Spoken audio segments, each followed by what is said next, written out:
नबी करीम सल्लल्लाहु अलैहि वसल्लम ने फरमाया था इसमें आज़म अल्लाह का 3 सूरतों में है। किस किस में? सूरत बकरा में, सूरत आले इमरान में और सूरत ताहा में। और इन तीनों सूरतों में अल्लाहु ला इलाहा इल्ला हुवल हय्युल क़य्यूम, अलिफ लाम मीम, अल्लाहु ला इलाहा इल्ला हुवल हय्युल क़य्यूम व अनातिल वजूहु लिल हय्यिल क़य्यूम, ये तीनों सूरतों में ये नाम कॉमन है। मुहद्दिसीन ने इसके ऊपर किताबें भी लिखी हैं, बहुत ज़्यादा रिसाले लिखे हैं। मुहद्दिसीन का इस हवाले से मुख्तलिफ मौक़िफ़ और आरा हैं कि इसमें आज़म मुतअद्दद हैं, एक है, या जमी अहादीस को जमा करके इस्तदलाल किया जाए।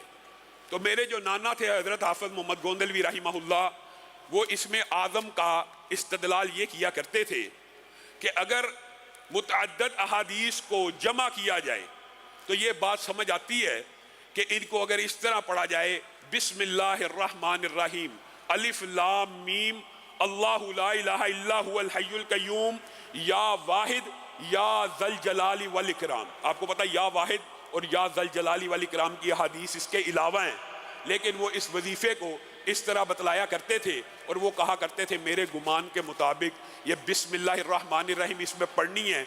जो बंदा 313 मरतबा यानी कसरत के साथ ये दुआ पढ़ के अल्लाह से जो भी दुआ मांगेगा इंशाअल्लाह कबूल हो जाएगी।